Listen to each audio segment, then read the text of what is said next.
All right. Well, it is 2 o'clock. I want to be respectful of everyone's time. So, as people join, I'll let them in.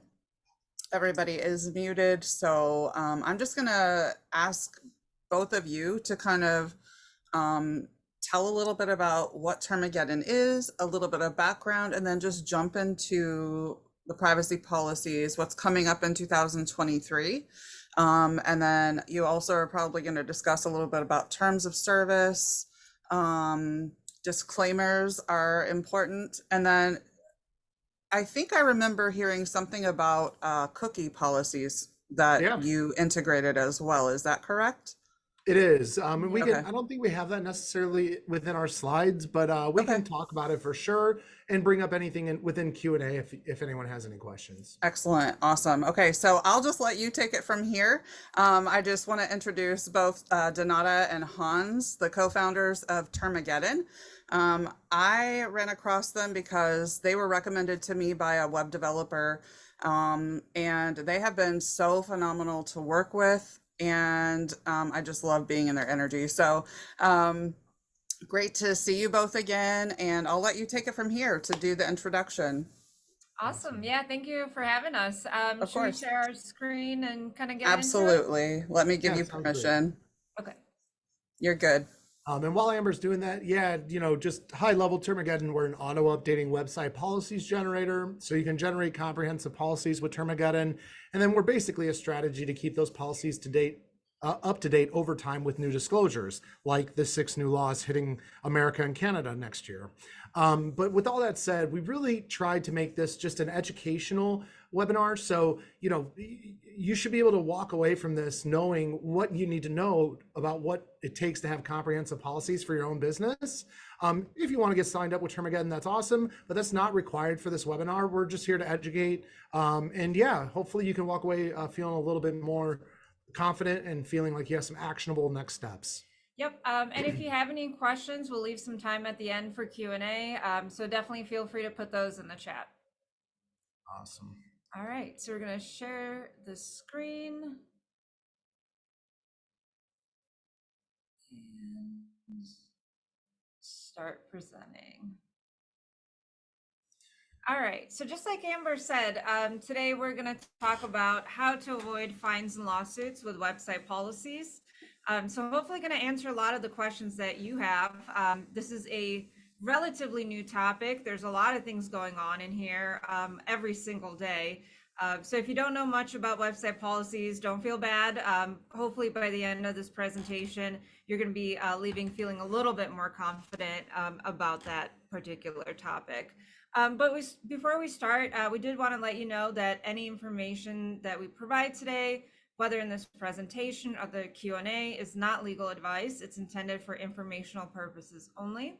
And if you are looking for legal advice, you should speak to your attorney. So a little bit about us. So I'm Donata. I'm the president and legal engineer behind Termageddon. I'm an attorney licensed in Illinois and a certified information privacy professional, certified by the International Association of Privacy Professionals. I'm the chair of the American Bar Association's e-privacy committee, member of the ABA Science and Technology Council, and the ABA Cybersecurity Legal Task Force. And I'm also the chair of the Chicago Bar Association's Privacy and Cybersecurity Committee. Yeah, so Donata's the smart one. I am Hans. And the beautiful one. Yeah, I'm basically just the scraps. Also, we're married. Yeah, so, we're married. Just heads up. Yeah.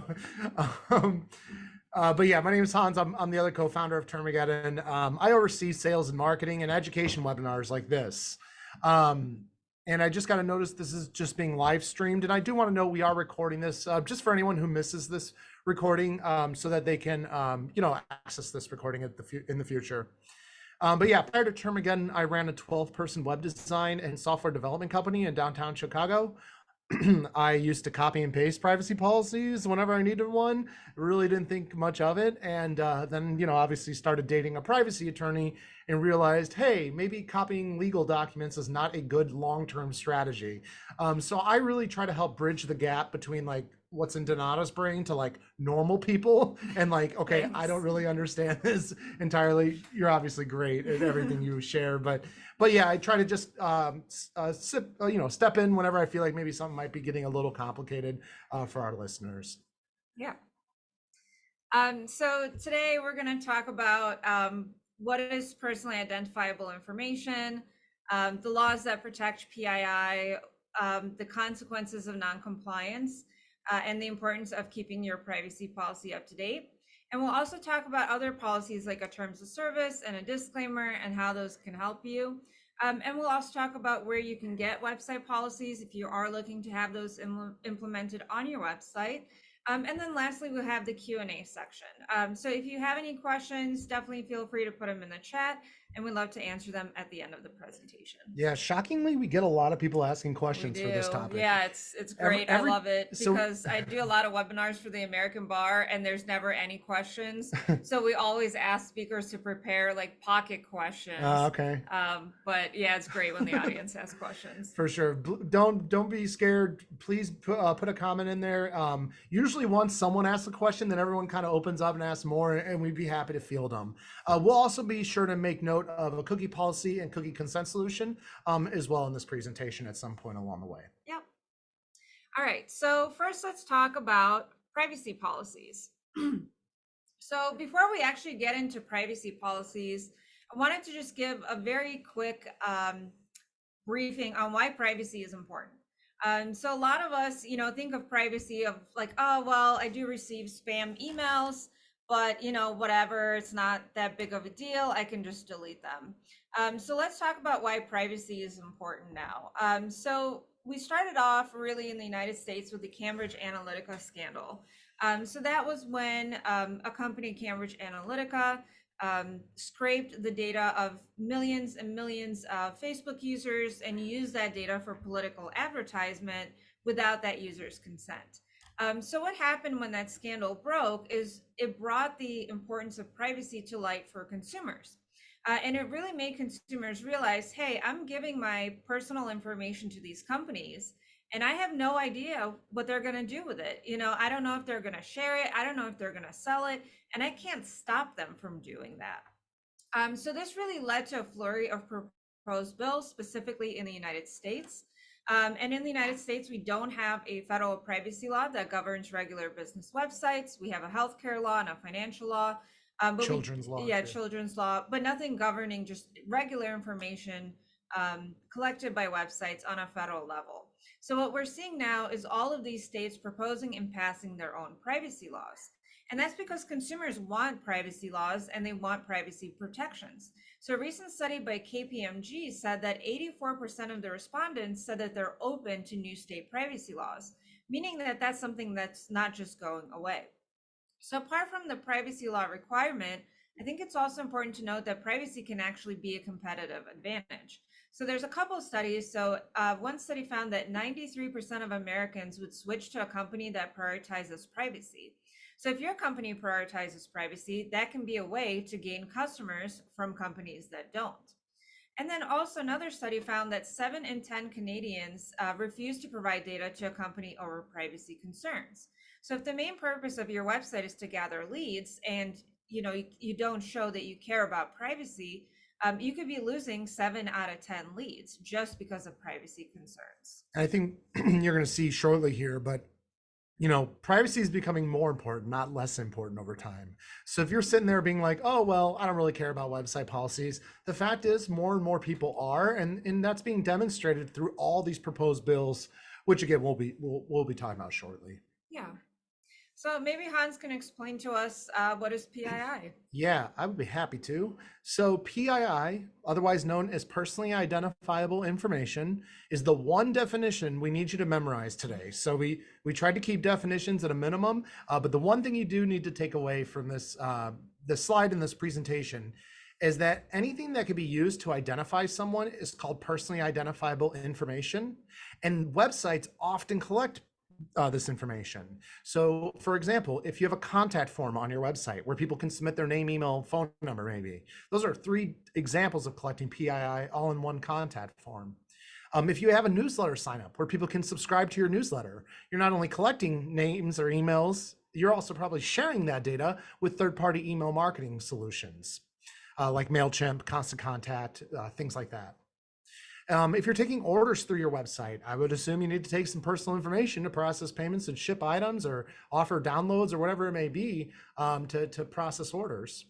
And the very common one that catches a lot of websites is if you're using an analytics tool like Google Analytics. Google Analytics collects IP address and utilizes that data to help you understand how people use your website. But that is an excellent example of when you're not only collecting IP address, but sharing that data with third parties like data analytics providers. So collecting PII can help you do business, sell products or services. It can also connect with current and prospective customers, like having inquiries and things like that. And answers customers' inquiries and requests as well. So PII, it's very important to understand collecting names and emails and phone numbers and IP addresses. This is all just general business practice. This is good business practice. It's kind of needed in this day and age. It's just important to understand that this data is now regulated. Yeah, so there's just some rules that apply to collecting PII that you need to follow. So you don't need to stop collecting PII at all and shut down your website. There's just a couple rules that you need to follow. Exactly.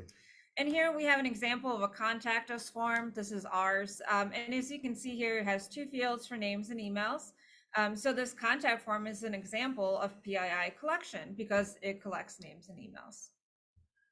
So the biggest takeaway for the first part of this presentation is any website that's collecting regulated, personally identifiable information needs to have a privacy policy. It is that simple. It is not if you sell data. It is not if you share data. And it's not even if you use it. Yeah, that's true. So you could collect PII and never use it, but you still need to have a privacy policy. That's right. The moment privacy laws start applying is the moment you start collecting that regulated data. And that's when you need to know you need to have a privacy policy. It's the moment you collect it. So why does PII collection matter? So, what does it matter if you have forms on your website? If you have a contact form, an email newsletter sign up form, order forms, anything like that, why does that matter? So it matters because there's a variety of different privacy laws that regulate the collection and use of PII. And privacy laws have a lot of requirements, but one of these requirements is for websites to disclose what PII is being collected, what is done with that PII, and whom that PII is being shared with. And just so you know, there's a lot more disclosures that are required, and we'll go through these in a minute, but that's kind of the meat and potatoes of what a privacy policy is. And these required disclosures are made in the privacy policy. So a privacy policy is basically an explanation of your privacy practices. So like I said, there's a variety of different privacy laws that protect PII that's submitted to websites. I won't go through each of these, but what's really important to see here is that these laws apply to businesses outside of the state or country in which they were enacted. So let's take, for example, Nevada's privacy law, Nevada Revised Statutes, Chapter 603A. I don't have to actually be located in Nevada as the business owner for that law to apply to me. So Nevada's privacy law will apply to anyone doing business in Nevada. So if you have a customer there, that law applies to you. Great. Another example is the California Online Privacy and Protection Act, CalOPA. That one applies to anyone collecting the PII of residents of California. So the privacy laws are meant to protect consumers. And because of the nature of the internet, consumers from states can visit websites and submit their PII, for websites that are owned by businesses that are outside of that state. So they do apply outside of the state or the country in which they're passed. Another important thing to note here is that you'll see some of these say 2023. That's how I marked the laws that are going into effect in 2023. So as you'll see, California Consumer Privacy Act is changing to the California Privacy Rights Act. The Colorado Privacy Act is going into effect, Connecticut SB 6, Utah Consumer Privacy Act, and Quebec Bill 64. So all of these are going into effect in 2023. And I think that just further shows, we have to update these slides all of the time because there's new privacy laws that are passed because there's new technologies that are coming into play that are affecting privacy. There's new ways that companies are using PII and infringing on privacy. So legislators are passing new privacy laws. If you were to take one thing that Donata just shared, the biggest takeaway from this slide, privacy laws protect people. They don't care where you and your business are located. They don't care where your website was first formed in, whether it's a state or country. Privacy laws protect people. So if you're collecting those people's data, you need to find out if you need to comply with those laws, even though you may be located somewhere else. That's a critical component, and that is how every privacy law is designed. Yeah, and I think that takes us into a really good segue into this next slide. So figuring out what privacy laws apply to you, that's really the first step. You need to ask yourself, where are your customers located? What states or countries are they in? Whose PII are you collecting through the website, and where do you do business? Whose behavior are you tracking through your website? So do you have an analytics tool that tracks behavior, and whose behavior are you tracking? And then where do you offer goods or services through your website? And it's important to also understand these privacy laws are all unique. I guess technically the UK has a mirror copy of GDPR, which protects the EU residents, but they're even proposing changes that would create a fork in the road where they'd have a different privacy law than even the EU. So it's important to understand, you got to find out if you need to comply with each privacy law, and each privacy law has different requirements on what it takes to be forced to have to comply with that law. Exactly. Yep. So penalties for not complying with privacy laws, those can range from $2,500 per violation to 20 million euros or more. Now, in this case, per violation means per website visitor whose privacy rights you infringed upon. So let's say you have Google Analytics on your website and 10 people from California visit your website and are tracked with Google Analytics, but you don't have the proper privacy policy in place. That fine would be calculated as 2,500 times 10. So you can see how quickly those fines can balloon. That's right. It's absolutely huge. Other states are proposing privacy laws as well. This used to be a grid, which was really nice because it had each law and what its requirements are, what privacy rights they offer. But unfortunately, the grid got too big to fit into a slide.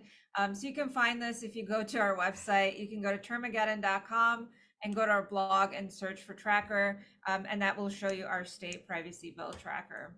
And Ricky, if you're listening right now, maybe you could add that link into the chat for everyone to access. Yeah, a couple of really important things about these bills. So first, they would apply to businesses outside of the states in which they're passed. Just like any other privacy law. Yep. Second, not all of them would exempt small businesses. So a lot of these would apply to small businesses as well as large businesses. All of them would have privacy policy disclosure requirements. And then all of them would provide certain privacy rights to consumers, such as the right to delete information, the right to amend it, the right to opt out of direct marketing, things like that. And some of these bills include a private right of action, which means that if they're passed, they would allow consumers to sue businesses directly for collecting PII without having a compliant privacy policy. Yeah, for example, I believe all of New York's privacy bills that have been proposed, if any one of them passes, it will allow New Yorkers to sue any website owner located anywhere, regardless of the website owner's business size, just for having a contact form on their website without proper New York privacy law specific disclosures. And therein lies kind of, really our segue into the next slide, which is that you not only have to have a privacy policy that's compliant with the current laws that apply to you, but you have to develop a strategy to keep your privacy policy up to date with new disclosures, because privacy laws change and new privacy laws go into effect that require changes to the disclosures. So you have to have a strategy to keeping your policy up to date over time. Exactly. Now, what does your privacy policy need to contain? So privacy policies, for a lot of people, they seem pretty random. So a lot of people think that you just slap whatever in there, and as long as you have one, it's fine. That's actually not true. So privacy policy disclosures depend on the privacy laws that apply to you. So that's why we kind of discussed, you first need to figure out what privacy laws apply to you. And that's because each privacy law literally has a section in it that says privacy policy disclosures, and it has a list of the law applies to you. So if you currently have a privacy policy that's not based on the privacy laws that apply to you, or if you have a template, or you're not sure what privacy laws that policy is actually based upon, chances are that it's not compliant because it's not based on the privacy laws that apply to you. So it doesn't have those disclosures that you need to have. But there are certain disclosures that we see in privacy policies, depending on the laws that apply to them. So like last updated date, your business name and contact information, what PII you're actually collecting, where do you get that PII from, and how do you use it? Whether you share PII and the categories of third parties with whom you share it, as well as why you share it. And maybe Hans can talk a little bit about why sharing is so common. Yeah, so time and time again, we have website owners that say, well, I don't share any of the data that I collect through my website. And I think what they actually meant was that they don't sell the data that they collect through their website. Selling data, very uncommon with small business owners. Sharing data, that's a different story. Most small business owners will share data for sure. And I'll give you a good example. If you have a contact form on your contact page of your website and someone submits an inquiry, do you receive an email in your email inbox with that person's contact details? Assuming you said yes to that question, that would be an excellent example of not only collecting data like names and emails when the user submits that form, but also sharing that data with your email service provider, whether it's G Suite, Gmail, Outlook, Yahoo, any third-party email marketing or service tool you're using. If you're sending that customer's data to your inbox, you're sharing that data with that provider. Another good example is a newsletter sign up. 99 times out of 100, you're sharing that email with a third-party email marketing solution. MailChimp, ActiveCampaign, Constant Contact, anything you put in place to send email newsletters to your customers. These are just, Google Analytics, sharing data with Google, aka your data analytics provider, to provide you insights on how people use your website. Sharing data is extremely common, and personally, I don't even think it's that bad. I think you just need to disclose it as a website owner so that your users can understand what you're doing with their personal data. Yep. Yeah. So your privacy policy might also include how your website responds to do not track signals, how you'll tell people of changes to your privacy policy, whether you sell PII, and as well as consumer privacy rights that you offer and how to exercise them.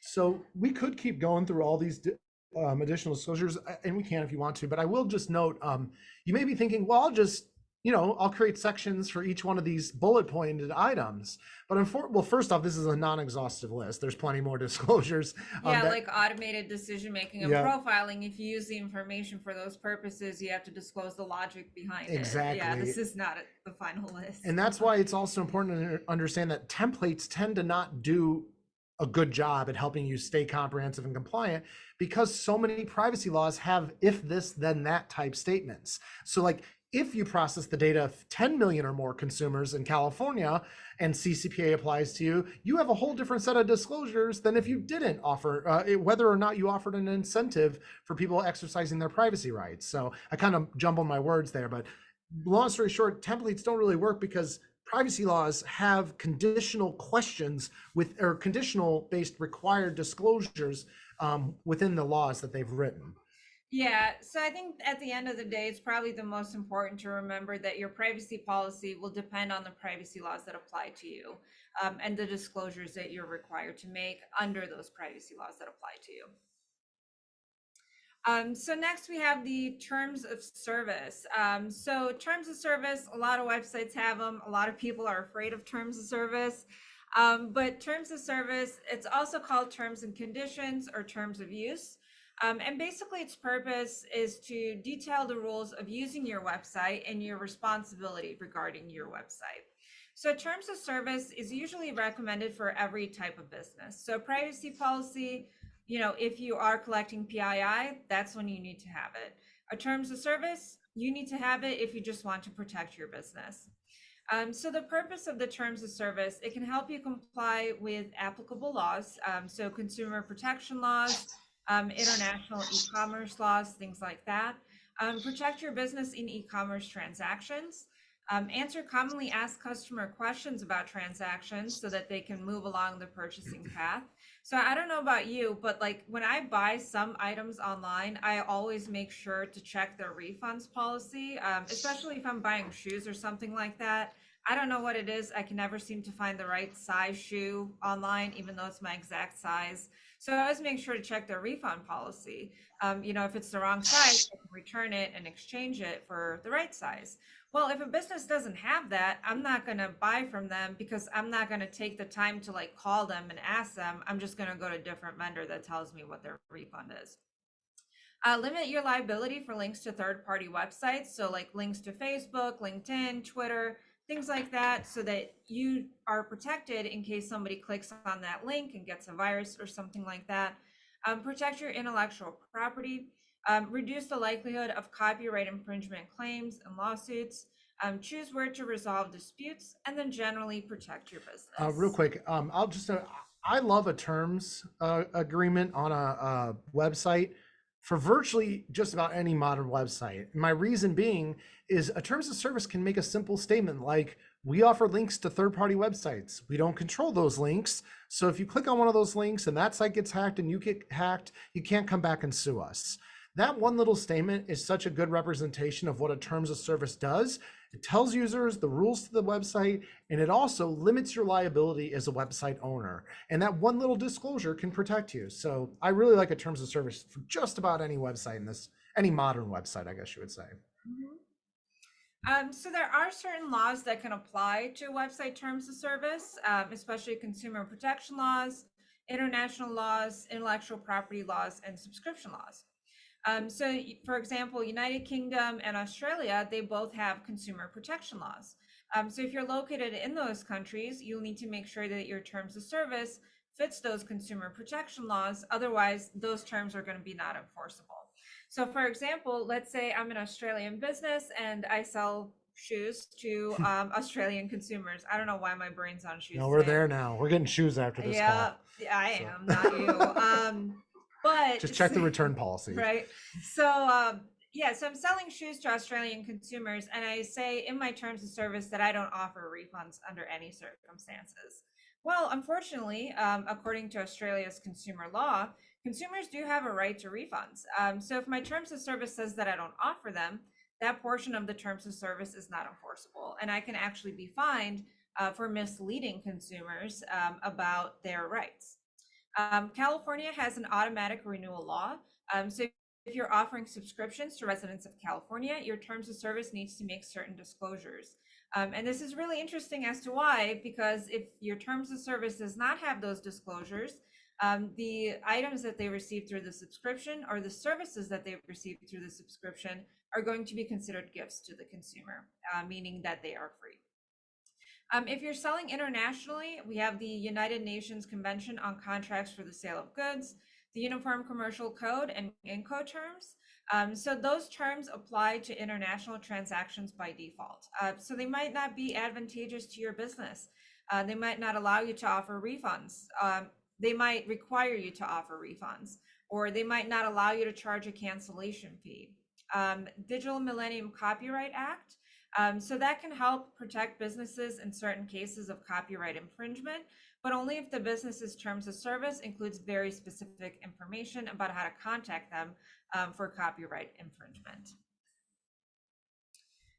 So terms of service disclosures, those will depend on the features of your website. So if I have e-commerce, I'll want it to include information on how to make a purchase, cancellations, refunds, returns, shipping, subscriptions, warranty information, things like that. And just so you know too, those don't need to be separate policies. They can be included in the terms of service itself. You'll also want it to talk about limitation of liability for links to other websites, just like Hans discussed. Prohibited uses, so things that you can't do from the website, like you can't scrape it and copy it or try to reverse engineer anything on there.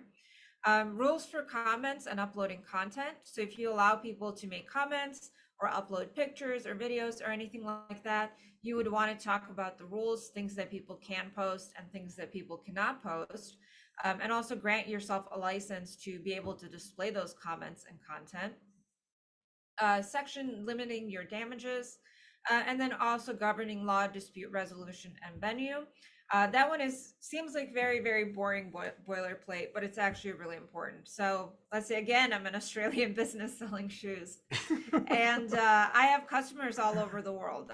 So I sell to people in the United States.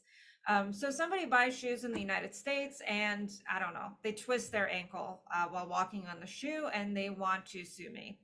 Well, my terms of service says that they have to come to Australia. So I don't have to go all the way to the United States and spend all of that time and all of that money traveling to a completely different jurisdiction. I can bring them to my home turf, which is very important. So subscriptions and automated renewals.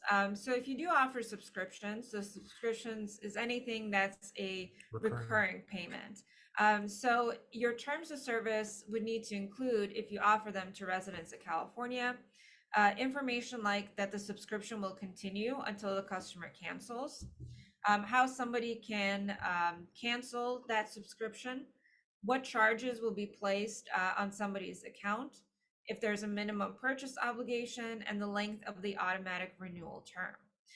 The Federal Trade Commission also has guidance on this. They call it negative option offers, but it basically means subscriptions. So those require the disclosure of material terms, including the existence of the subscription offer, the total cost, and how somebody can cancel. And again, if these terms are not included in the terms of service, the subscription can be considered a gift to the consumer. And lastly, we have the disclaimer. So maybe Hans can tell us a little bit about that. Yeah, for sure. So unlike a terms of service, which really is, as I mentioned earlier, I like it for just about any modern website in this day and age. A disclaimer is needed to limit your liability, but if only if you need it. So a very good example of a disclaimer is if you display affiliate links. That's a great one. Or what we said at the beginning of this presentation. Or yes, the fact that like earlier today, we were like, please note this is not legal advice. That was our legal disclaimer. Health disclaimer, fitness disclaimers. If you're selling any essential oils, diet pills, or anything else that could be considered a health product, you would want to have a disclaimer in there. If you have third-party advertisers paying you to display ads on your website, you would want a disclaimer in there. So really a disclaimer just helps further limit the a disclaimer helps further limit the liability of a website owner by just stating these additional disclosures, all intended just to limit your liability. Yep. That was a loop of a sentence there, but yeah. So I think Hans kind of touched on this, but so if you are advertising third-party products or services from your website, you would want to have a disclaimer that protects you in case somebody clicks on that ad and gets a virus or somehow injured by the product or the service itself. If you're selling health products, you would want to protect yourself if those products are not working as they should, don't deliver the expected results, or somebody gets injured by those products. For affiliate programs, so for example, like Amazon affiliates, you would want to have a disclaimer that discloses the fact that you receive money whenever an individual purchases a product that is linked to from your website. Because the affiliate program usually will require that of you in their terms of service, and it can also just help keep the trust of your audience. If you display health or fitness advice, you would want to have a disclaimer in case somebody gets injured after following that health or fitness advice. And then if you provide any information that could be seen as legal advice, you would want a disclaimer that says that no attorney-client relationship is formed. Awesome. So I'm actually going to go back a step here. We'll talk about how to get policy shortly. But Amber brought up a great point about cookie policy. Cookie policy and cookie pop-ups. So a cookie policy and a cookie consent solution, well, actually, to many people's surprise, a cookie consent pop-up is not necessarily what's required by law. What's required is that you capture certain users' consent prior to placing non-essential cookies on their browser. And then I don't know if that, if I'm so deep in privacy now that made no sense, but so well, yeah, go ahead. Maybe we can start a little at the beginning here.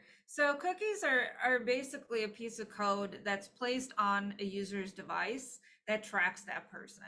So a great example of a cookie is the Google Analytics cookie. So it tracks me as I use the website. So it can know, hey, she clicked on the pricing page, and then she clicked on the about page, and then she clicked buy.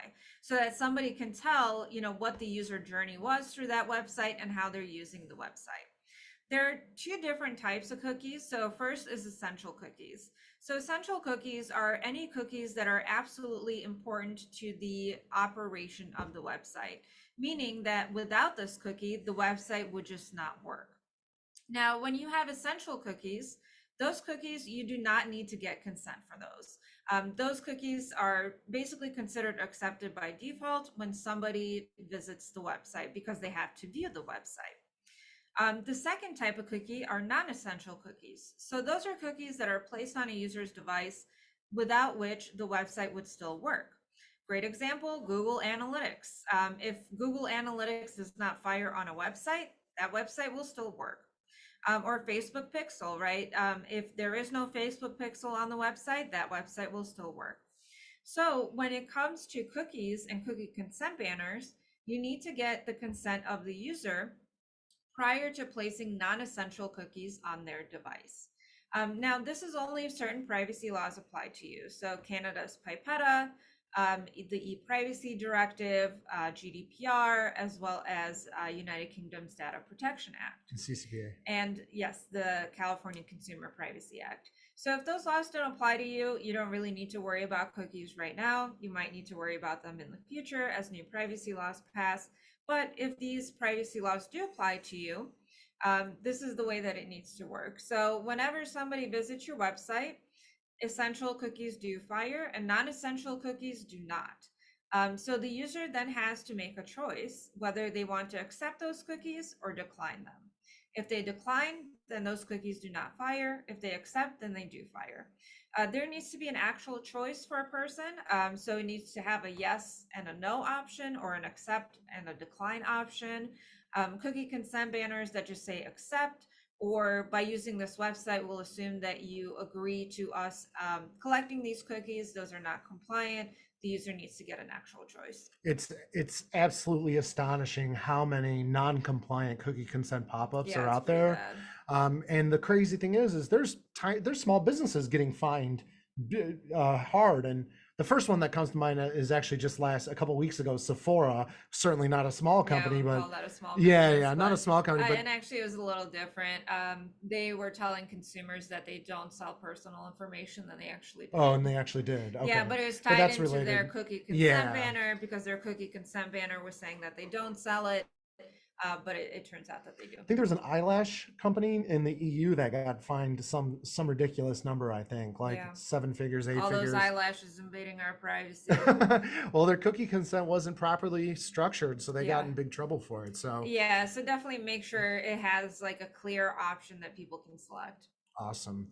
All right, so Okay. we obviously talked quite a bit here about like what each primary website policy is, why they're important, the consequences of failure to provide compliant ones or comprehensive ones. So then comes the question, well, how do I get these comprehensive policies? How do I keep them up to date over time? Well, we kind of talked about how, it's our opinion that it's a absolutely terrible idea to use a template, not only because it can't handle the conditional based logic of existing privacy laws, but it doesn't answer the question of how are you going to keep your policies up to date over time. So we really think there are just two good options. The first option and the best option is hiring an attorney. So you can hire an attorney to draft and develop your website policies for you. This is, always a great option for larger businesses or businesses that are in a more regulated industry, like collecting protected health information with HIPAA, or targeting children, meaning COPA. But obviously the downside to hiring an attorney is that it's going to be very expensive. Not to mention, with 6 new laws going into effect next year alone, and knowing that you have to have a strategy to keep your policy up to date over time, you should anticipate to have a recurring fee associated with keeping your policies up to date over time, as your attorney will have to monitor privacy laws, notify you of changes, and then draft changes to update your policies. So attorneys, it is the best option because attorneys can provide you legal advice. If you are wanting to hire an attorney to draft your policies, I recommend checking out the website IAPP.org, the International Association of Privacy Professionals. IAPP.org is a group of about 60,000 privacy attorneys and privacy professionals, and I believe they have some resources on how to get a good attorney. When interviewing attorneys, you'll not only want to ask them, like, how do you create privacy policies, and just verify that they understand that privacy laws don't really care about where your business is located. You know, the attorney should be able to address the fact that, okay, we need to find out what laws apply to you, and, you know, hopefully be well versed in that. You'll also want to ask your attorney what their strategy is to keep their policies up to date over time. And what the cost of doing that is. Yep, Yeah. and absolutely, and ask them what the cost is. So I can tell you, being married to an attorney, turns out attorneys are just like normal people too, and you can ask them, what is it going to cost? And You they should will definitely ask them Yeah. what it's going to cost. Like, Absolutely. definitely do not hire an attorney for any purpose without asking them how much it's going to cost. It's just a good and general strategy for Yeah. any industry, really. So, Yeah. Okay, so, you know, if you don't have that type of income sitting by, just ready to be put into your website policies, you know, I've heard 10 grand a year, I've heard 50 grand a year. So if you don't have that type of money laying around, you may want to consider a generator. So a website policies generator a good one, will ask you a series of questions that will help you identify the privacy laws you need to make disclosures for, and then will ask you the conditional based questions needed to make those required disclosures. A good generator will also monitor privacy laws, notify you of changes, and should be able to push updates automatically to your website policies with new disclosures. You know, full disclosure, we are biased in this opinion because we represent a policy generator called Termageddon, $99 a year for a whole set of policies for your website. But there's other generators out there. So if you want to go look around and shop, I would say $99 a year is pretty much average with regard to our competitors. But when searching for a good generator, just look behind who's behind the company. Make sure they actually have an attorney that's staffed, hopefully co-founded, and make sure they're talking about the new privacy laws, at least for next year. Hopefully they're at least covering that, because that's just like 45 days away from the time of this recording. So Yeah, but the downside to generators is that they cannot provide you with legal advice. yes, so that is definitely the con to generators. They're affordable, but they've sacrificed being able to be considered a legal service provider. So they're technology tools. They're tools that help you get your policies generated. In companies like Termageddon, you know, obviously we allow full sharing abilities, so you can even share and even customize your policies however you would like. So yeah, I guess Amber was super nice and willing to let us kind of do a sales plug for Termageddon. So if you are interested in Termageddon, our solution is $99 per year. It includes a set of policies, all the policies we've discussed in this call, as well as the cookie consent solution if you need it, because Termageddon's tool helps you figure that out.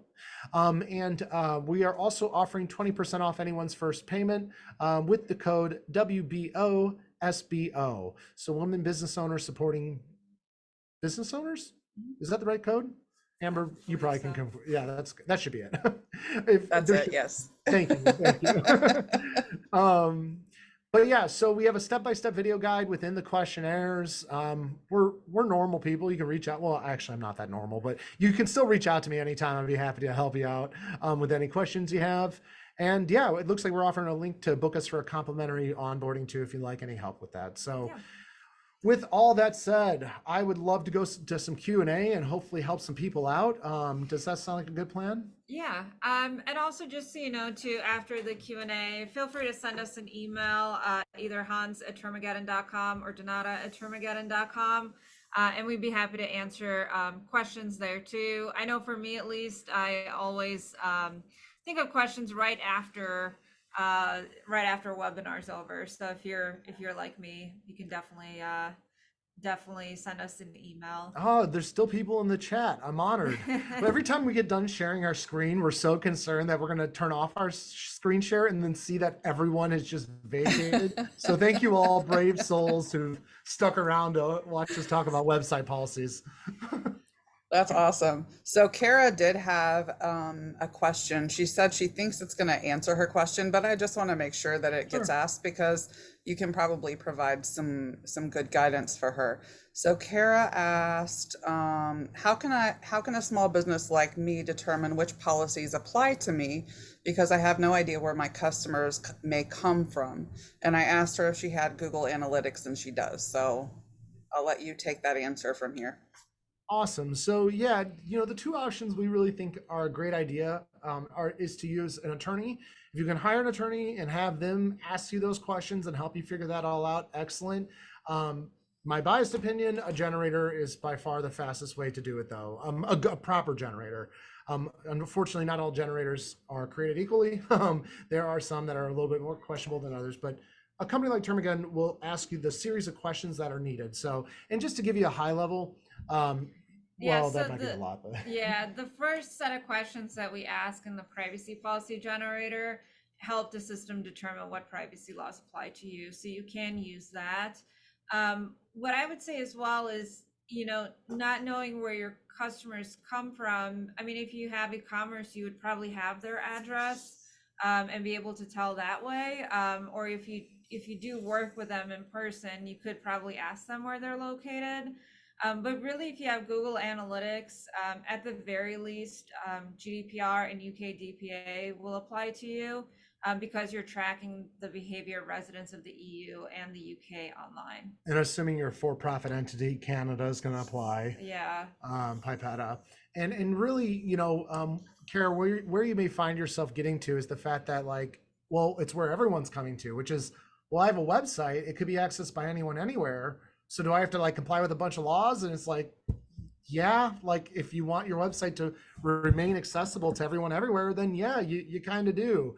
And therein lies the broad reaching nature of these privacy laws. And, don't get me wrong, I think it's awesome that people are getting privacy rights. That's not what I'm fighting against. That's awesome. I just kind of find it a little bit frustrating as a small business owner myself that I now have to keep up to date with an ever growing number of super complex, ever changing privacy laws. And obviously companies like Termageddon are trying to solve that for small business owners.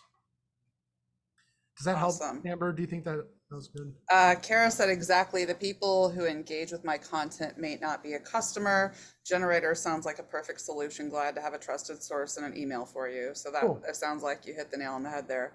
Awesome. The one thing I did want to ask you, simply because we've had conversations in my group, there are other generators out there. So how is Termageddon a standout solution for people who are interested in shopping?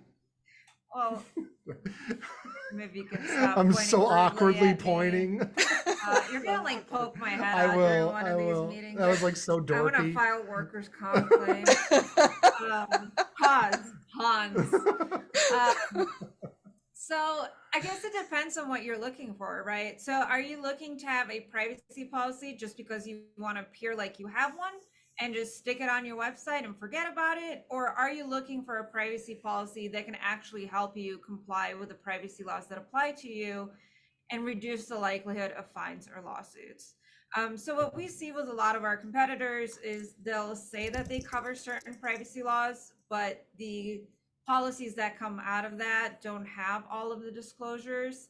And in addition, what we see from them a lot is updating policies after the effective date of a new privacy law. So when a new privacy law comes out, if your policy is updated after the effective date, well, you've been in non-compliance in between that period of time from when it went into effect and the date that you updated your policy. So you always want to update it prior to the effective date. And we see a lot of our competitors not doing that. A really good thermometer check you could maybe consider doing is, does the generator ask you the question, do you want CCPA disclosures? We've seen that with a few competitors where they say, do you want CCPA disclosures? And my thought is, well, it doesn't matter if you want them or not. Are you required by law to make those disclosures or not? That's what I feel like is the true question. And what should be asked is, are you a for-profit entity? If yes, do you do business in California? If yes, then you ask 4 questions. Do you process the data of 50,000 or more California consumers, households, or devices? Do you derive 50% or more of your annual revenue from selling the personal information of California consumers? Or do you generate more than $25 million or more in annual revenue? Or have you been forced into entering a contract because some client or vendor is forcing you to comply with CCPA? Only if you said yes to, you had to have said yes to one of those 4 yes or no questions for CCPA to actually apply to you.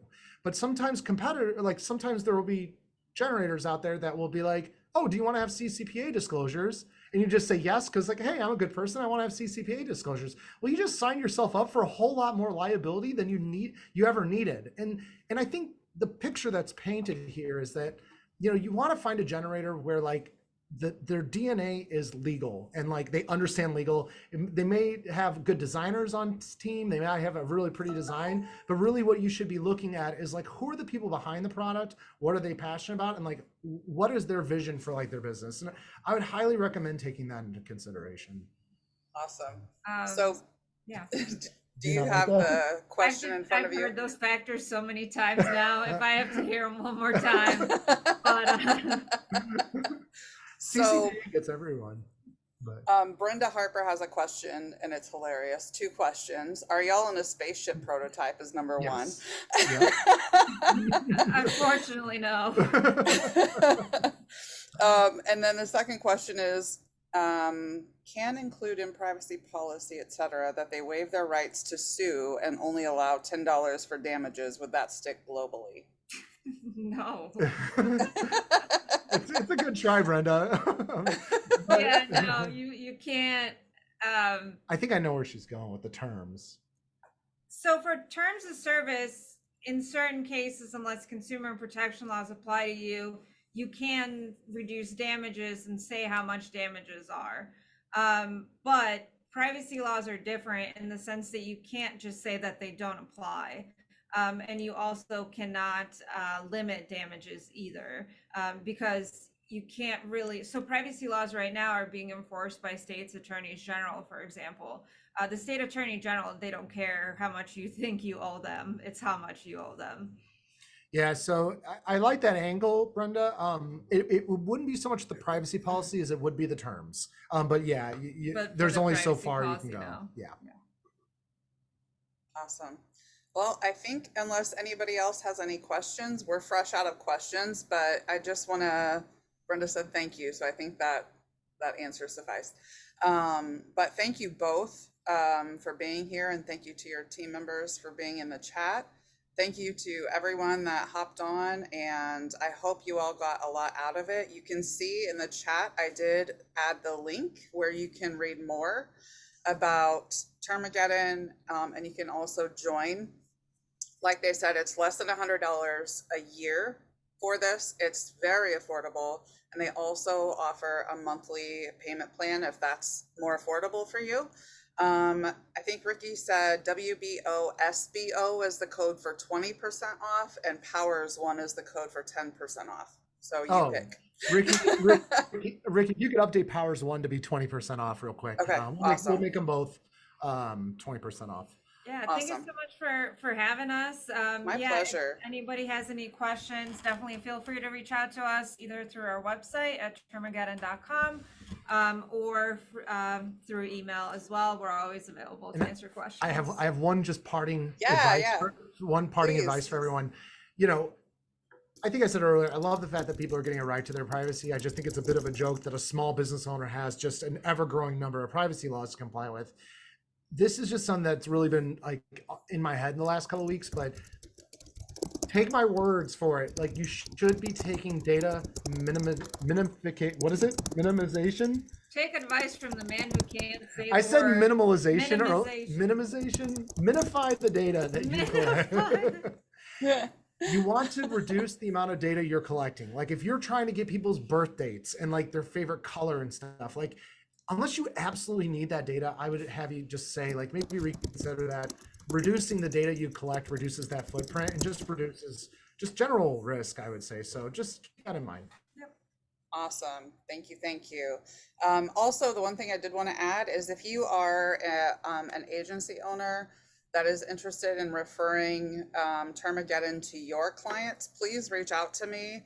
And I will connect you with Hans and Donata for a connection there.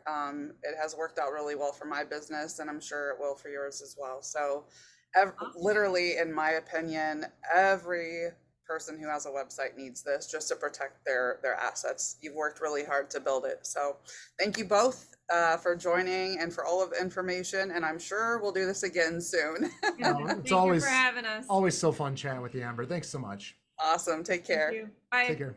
Bye.